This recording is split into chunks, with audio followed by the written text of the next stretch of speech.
L'histoire de la poule gasconne, c'est une belle aventure humaine et technique que j'ai vécue et que j'ai commencé à vivre fin des années 90, début 2000. Ce qui me plaît dans cette histoire, c'est que je suis né dans un élevage de volailles dans les années 60 où on n'était pas comme aujourd'hui sensible autant qu'à l'époque à la qualité. L'objectif dans les années 60, c'était se nourrir. Aujourd'hui, on veut donner du sens à ce que l'on mange. Et mon objectif, c'est de continuer d'innover dans la tradition. Je pense que la tradition et la modernité, c'est tout à fait compatible. C'est une équipe gagnante.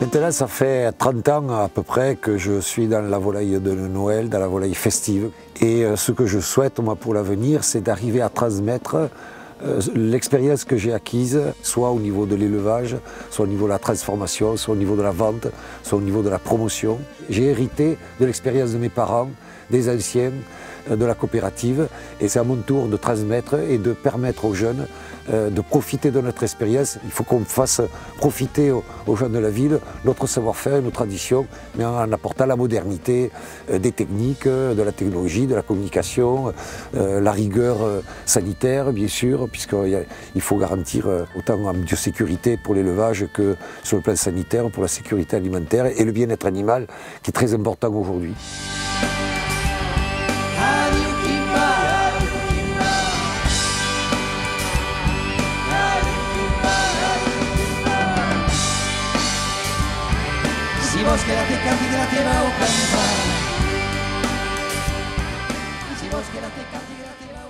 On est à la maison du Pelon où je suis né, où mon père est né, où mon grand-père, mes arrière-grand-mères sont nés, puisque c'était la branche maternelle.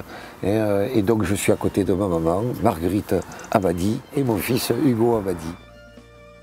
Le projet de mon père, quand il est revenu, quand il a fait son école de la vie, en faisant le woofing avant l'heure, parce qu'il est parti en stop en Hollande, au Danemark, en Écosse et en Bretagne, et il est revenu ici au Pelon en disant « je vais faire l'aviculture moderne ».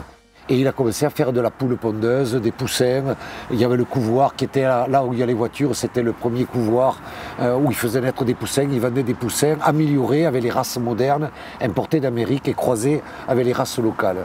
Et il s'est rendu compte en voyageant à travers la France et en Europe que le poulet, cette aviculture industrielle, c'était pas pour nous les Gascons, c'était pas pour les Gersois, et qu'on serait toujours dépassé par des plus forts que nous.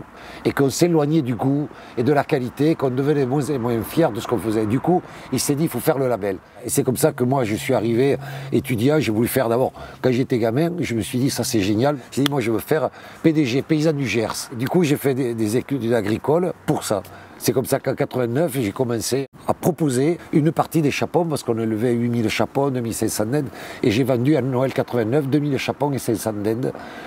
J'avais baptisé Ferme Gasconne du Pelon.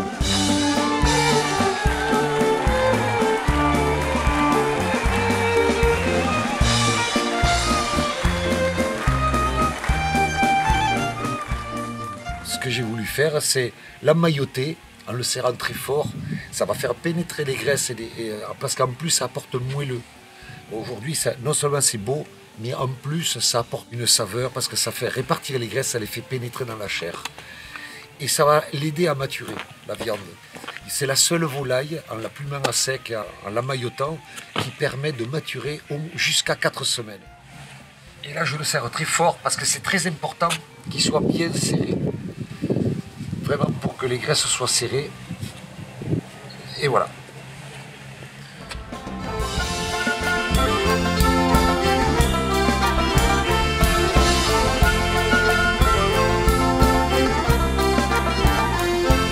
Je vous amène ici parce que ce chêne, d'abord c'est un bel arbre, remarquable. Il faut être reconnaissant des générations qui l'ont protégé, entretenu, parce que c'est toujours tentant de couper un arbre. Chaque tempête qui aurait pu le faire tomber, il a survécu à tout ça, il a survécu à l'histoire. C'est le genre de lieu, parce qu'il n'est pas le seul, ici dans le coin, il est remarquable et on aime y revenir, et surtout il est à côté de chez moi. Mais c'est des lieux qui permettent, c'est comme quand on est sur un bateau sur la mer, c'est comme quand on va grimper en haut de la montagne. On va à la fois faire un effort physique et on va libérer le cerveau et libérer l'imagination et se donner le droit de rêver.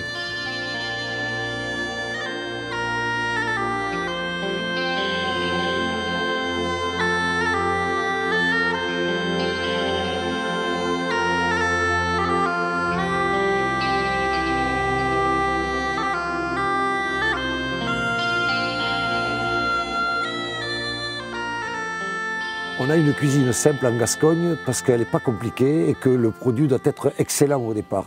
Sinon, elle n'a pas bon goût. Parce qu'on n'est pas des sauciers, par exemple. Il y a des cultures gastronomiques extraordinaires avec des sauces, etc. Nous, on ne sait pas faire. Par contre, on a besoin, du coup, d'un produit qui est bon au départ.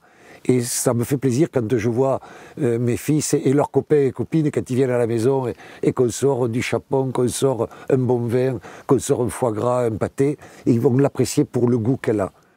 Si au moins c'est ça qui est gagné, mais là j'aurais réussi quelque chose de transmettre ce savoir-faire et ce goût du bon produit, authentique, et là où on ne peut pas tricher. Il est bon, il n'est pas bon. S'il est bon, c'est qu'on a réussi. Et c'est ça qui me fait plaisir.